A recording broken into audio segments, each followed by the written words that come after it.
I would really like to talk with you about the Darth Dawkins debate. I think I just saw one, the one where at the end I think he kicked you from the server. Or was that both of your interactions or all of your interactions? Do you know which one I'm talking about? The one I think where you're he got probably talking about the most recent one where I tried to have a dialogue with him on the problem of evil and he just wasn't having it. But there are at least on my channel, there are three distinct interactions that I've had with Darth Dawkins. The first one was on the channel that is now known as Answers in Atheism, which is ran by a good friend of mine. Mhm. The second one was a much longer discussion in a Discord server, and the third one was on Praise I Am. I don't know if anybody's familiar with him. Was on his channel, and that was the one where I attempted to engage him on the problem of evil. I don't think it was the. I'm pretty sure it was not the one on the problem of evil. It was another one. It was on the eternity of things. Of the Oh yeah, that particular. one would have been the longer one where I Yeah, was in a Discord. Actually, I don't know if I posted that one to my channel. Maybe I I did. couldn't find it I again. think I did. I watched it once and then I couldn't find it anymore. It was really annoying because I wanted to take notes because there were so many like very interesting weird things happening. But yeah, so one thing. So first of all, like I think we can probably most people will agree that it was quite the like it was quite unhinged from his side.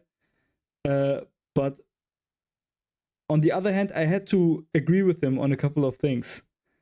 So one part was where he got really, really angry, where you were not ready to give like yes or no answers, and he asked like one question like 6 or 7 times, and you were I think you were always saying like if you put it like that, yes, or I think the other one was I would grant you that for this for the discussion for the current discussion I would grant you that. Well, I think it's been a while this debate. What do you think about that now, looking back?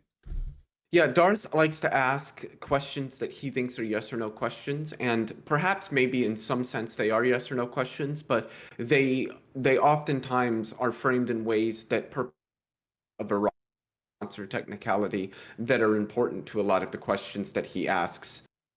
And Darth, for anybody that knows Darth Dawkins, he has a very, very strong aversion to nuance. Nuance is not something that he likes. Somebody taking some time to explain something is not what he likes.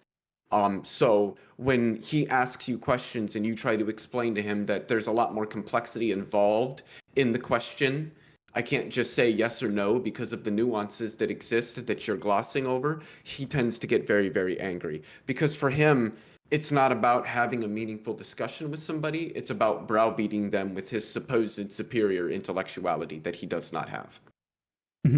I mean, I, I kind of believe you. Like just the small things that like just I've just seen this one conversation of him. I've not seen more of him. But I assume that you're correct in your analysis of him. But the problem I have is that I think that a lot of the debate tactics make for really bad debates. And in this case, like I would have asked you to either give a yes or no answer or say why you're not able to give a yes or no answer. I tried to do the latter, but Yeah, because probably. Darth will never have a discussion with you in any server or on any platform where he does not have his finger hovering over the mute button, it's almost impossible to do that. So, trying to explain oneself, trying to get clarity from Darth, any of that is never going to happen in any discussion you have with him because he simply doesn't allow for it. Any discussion you have with him is not a discussion. It is him interrogating you. And at any point where you deviate from the script that he has and that he wants to run, he will just mute you or remove you from the server. Mm-hmm. But in general, like, I mean, I guess the way I've imagined this conversation with you was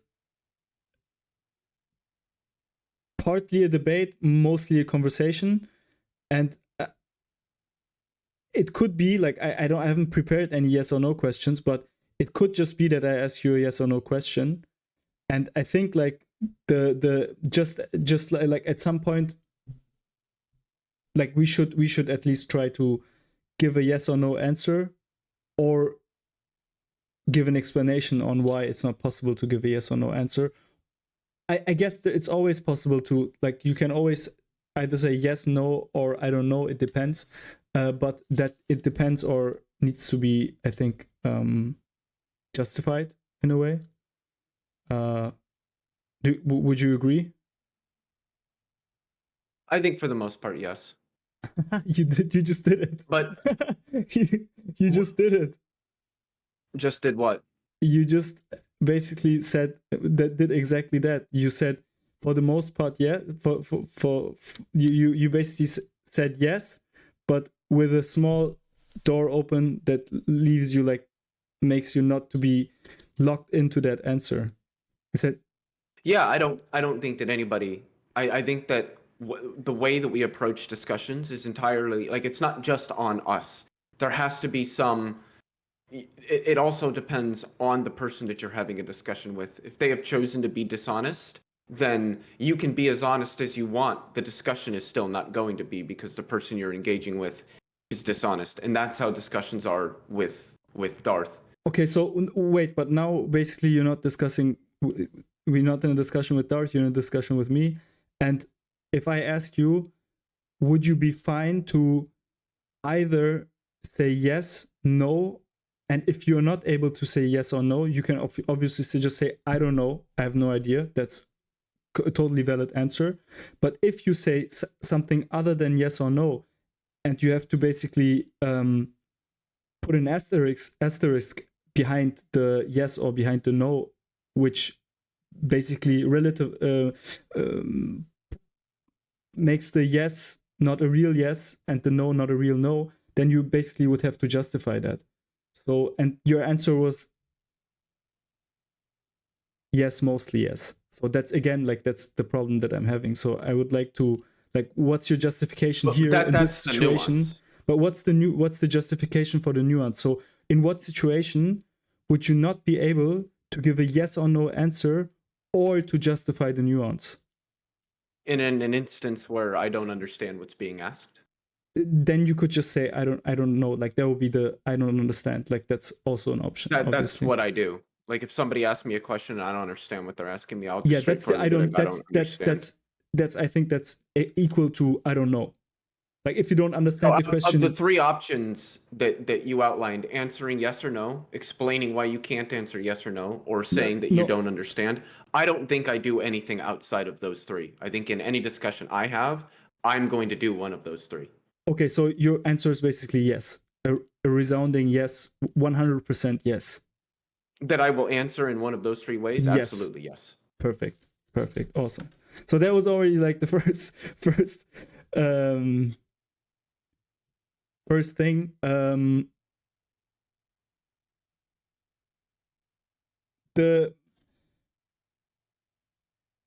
The main reason why I'm so interested in talking to you and also to other leftists that consider themselves socialist is that I believe that the big issue that we have in many countries, many European countries, but also in the US, and, like, basically, I'm not really that familiar with Asia and Africa, but in Europe and the US, I think one of the big issues is that the most popular leftist ideology is basically social democracy, where you have, like, a strong state with a lot of social, with high taxes and big social expenses. But this base gets, like, smaller and smaller, and basically one part of the voters go to the right, and one part of the voters seem to either go to, like, extremist leftist positions or become apolitical completely. And with the new generation, I think it's similar. And one big issue that I have is basically that I think that socialism and communism and all of these other types of leftist ideologies are basically a big problem for social democracy and for a true realistic leftist ideology. So that's a little bit the background of where I'm coming from, is where my motivation is, like where my motivation comes from. So I want to talk to socialists and communists and basically ask them to justify why they're socialists and communists instead of social democrats, basically. Are you still a socialist? Yes. So has anything changed since the last debate that you had with Destiny, for example? No. What do you think about this debate that you had with him? I think it was a pretty good debate. I think I kind of just let him ask me a bunch of questions about my worldview and everything, which sometimes I enjoy doing just because I think that it's sometimes a good way of approaching discussions and debates, is to just answer a variety of questions that are asked that oftentimes are questions people more generally tend to have.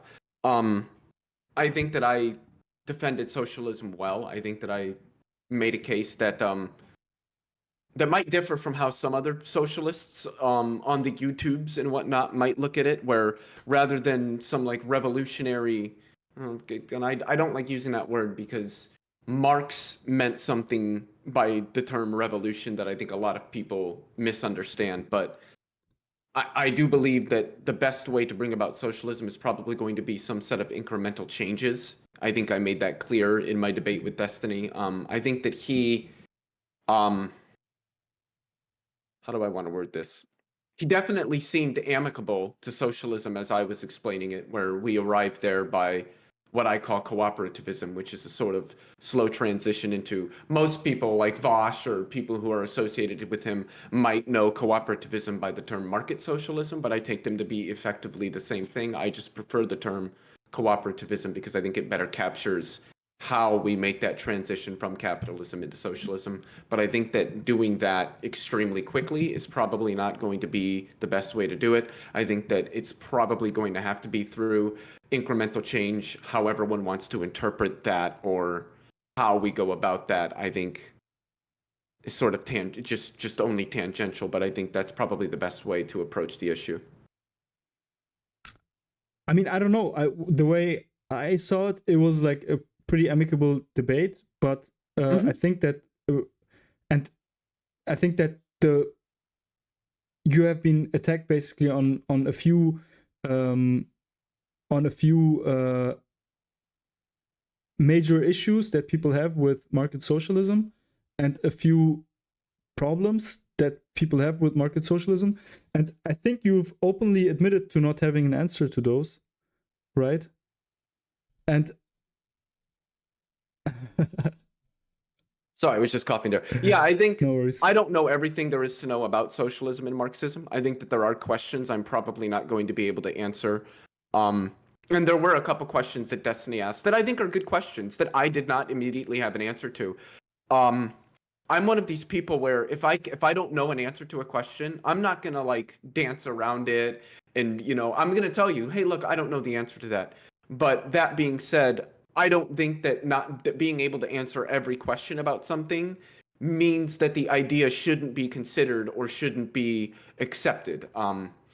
In all facets of human knowledge and human understanding, there's going to be gaps. There are areas of evolution that we do not understand yet, but that doesn't mean that we should reject evolutionary theory. Physicists do not understand how gravity works at the quantum level, if there even is gravity at the quantum level, but that doesn't mean that we should question all of physics or that we should question relativity. So I think having certain questions related to socialism that at least I cannot answer does not that anybody is claiming this, but I don't think it's grounds for rejecting socialism. No, but there is a huge difference between the two. That's definitely, I think, false equivalence, because on one hand we have like we're not talking about the reality. We're not talking about an analysis of the world. We're talking about a solution that you're proposing. Basically, you're basically telling all the rest of us to change something in society and to make it more the way you want it.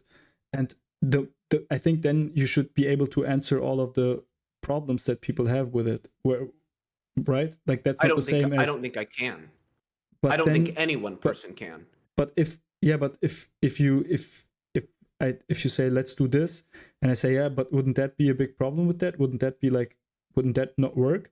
And you say I don't know, then I'm like, okay, then let's not do it, right? Then it's like, sure, let Well, me but know why? let me know once you If we know. can't answer the question, why should we default to not doing something rather than trying it? Because even if we fail, we can say, okay, this is clearly not the right way to do it. Let's find I something mean else. that depends on like what the problem that you find is, right? Like if you find out that something really bad could happen, and you're like, wouldn't that happen? And then you say I don't know, and I'm like, yeah, but I don't want that bad thing to happen. So let me know once you know, because let's not do it until you know that this bad thing is not going to happen, right? Like, wouldn't that be just a totally reasonable way to respond to your suggestion to do something? Perhaps I don't Why think that there's any perhaps? major problems that would arise under a movement into socialism. So, I mean, if somebody said, "Well, I think bad things would happen," I would just ask them what bad things they think are going to happen. Mm-hmm. I mean, we can go through a couple of